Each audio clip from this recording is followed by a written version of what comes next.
What is going on YouTube? Welcome back to your clothing guide, the Hoxton Trend. Right, listen guys, in this video what I want to talk about is Canada Goose will not be selling fur jackets, will no longer be having fur in their jackets, coyote fur, after 2022. Now I think that's very, very interesting. This news just came out literally back in, I think it was like June, May, something like that. So it's still relatively new information. A lot of people might not be aware about that. So I want to talk about my thoughts on Canada Goose not using fur, what I think people's perceptions are, where I think the industry is going in terms of sustainability, and not only that, what does that mean for people that want to buy Canada Goose jackets in the future, and what does that mean for people that have Canada Goose jackets currently? Are prices going to go up? Is it a good time to buy Canada Goose?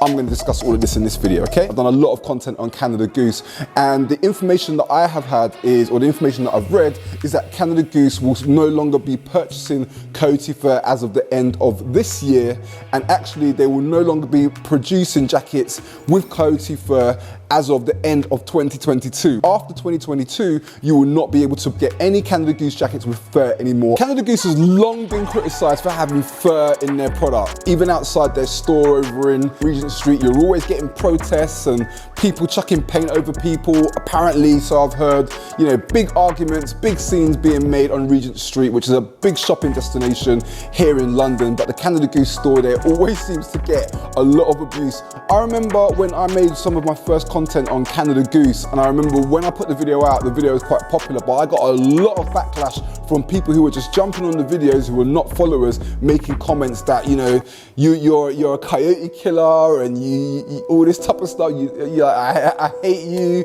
Like, it was quite mad. And I didn't understand at that time that there was this big thing about fur, because a lot of my followers educated me and told me about the different things that was going on, and I looked into it. Now, I guess the controversy is that Canada Goose say that they use sustainable fur, but then you get a lot of institutions, PETA, PETA, a lot of these different institutions that are into the protection of animals and all about against animal cruelty and all this type of stuff. So they're saying that Canada Goose are using not the best methods at all for obtaining fur from coyotes, including trapping the coyotes in traps and all this type of stuff. So there's a whole issue and debate all about that. Big victory for a lot of campaigners all over the world who absolutely hate Canada Goose for selling fur in their products. Finally, Canada Goose just bowed down to all the pressure and said, you know what, we're not going to be selling fur, we've made that decision that we want to be a lot more sustainable. Even the CEO of Canada Goose has even came up and said, look, their future is all about sustainability,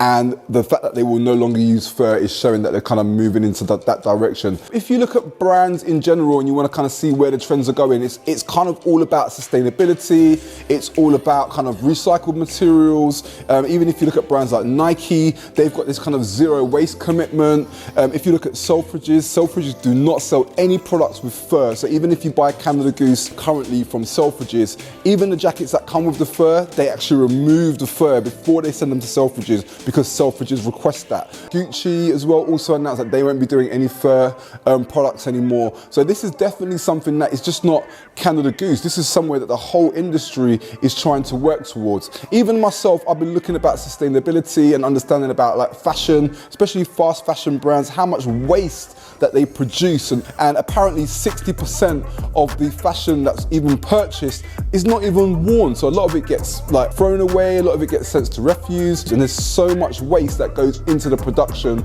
of clothing. And they're saying that actually clothing is one of the biggest producers of waste on the planet. So all of these things is stuff that we all need to consider. Yes, it's good that Canada Goose are trying to move into this more sustainable direction. Part of me is a little bit skeptical and also thinks it's also part of a cost-cutting strategy as well. I mean, fur products are quite expensive for these brands to obtain.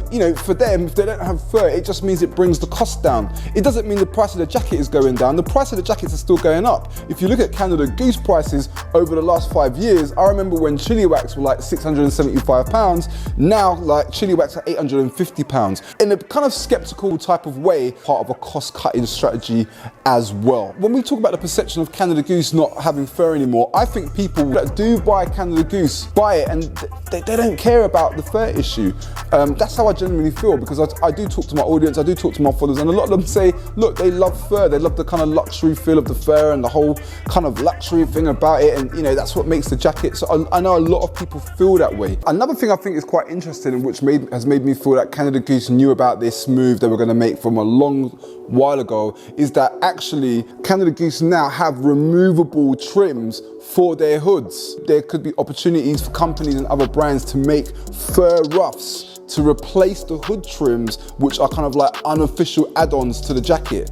That basically means unofficially, you could probably still get the fur ruffs for the jacket. If a manufacturer is making them to fit your specific hood for your Canada Goose, then you should be able to get a fur trim. So I think that's something that can also happen. It's almost like you get a third party add-on or a company that's making the trims. I think that's also something that could happen in future as well to kind of solve that problem for people that still want the fur on their Canada Goose. I actually stopped wearing fur on my Canada Goose when a lot of my followers started telling me about the whole issue with fur and how it affects the animals and all this type of stuff. For me, I just thought, I just generally just don't need fur in my jackets. Like it's neither here or there. It is nice, but if there is a problem, then I don't really want to be a part of that because I definitely don't need fur in my jacket. So I started removing the fur trims or just started getting jackets that didn't have the fur trim at all. But that was just a choice that I made.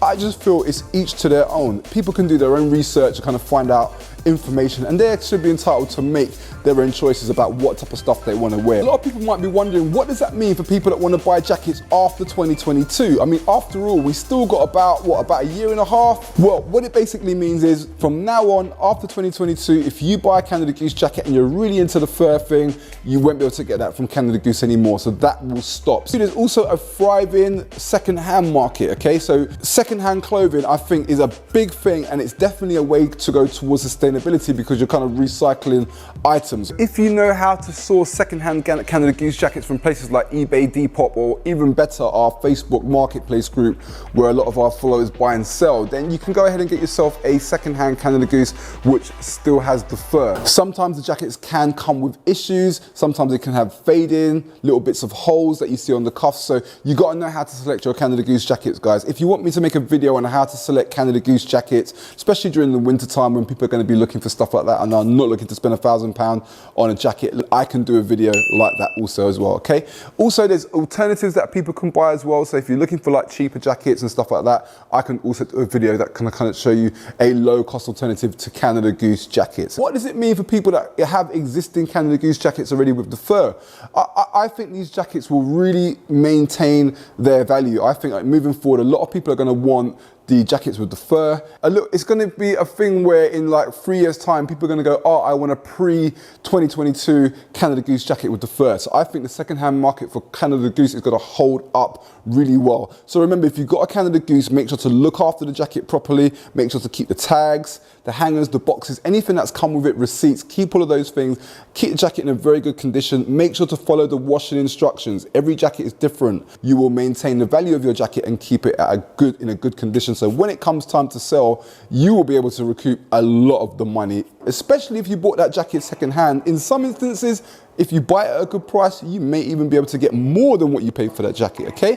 So that's something also to note. Now, my final conclusions on this is, what do I think? What do I think? Well, this is what I think. I think it's really good that the industry is moving in this direction. Do we really need fur in our jackets? I don't think we do, to be honest with you.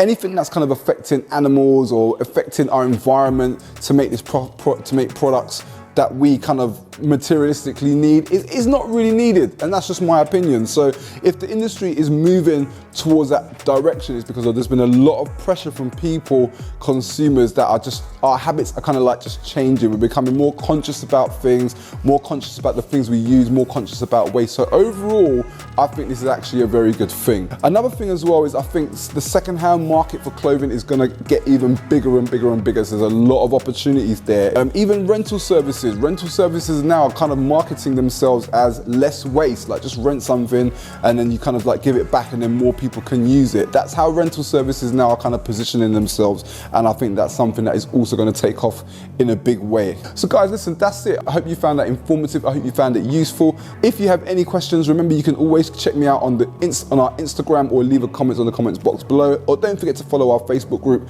where you can join our community. We got over I think what, 12,000 followers on there. If you want to have a chat, mix and blend with like-minded people, make sure you go ahead and follow our Facebook group, okay? And if you're looking for genuine Canada Goose or you're looking for genuine items, use our website, thehoxandtrend.com. I think we've even got like a discount code, THT15, from a popular, authentic retailer that sells Canada Goose. Get yourself 15% off Canada Goose for this coming winter, okay? Listen guys, I'm out of here. Lots more coming. Peace out.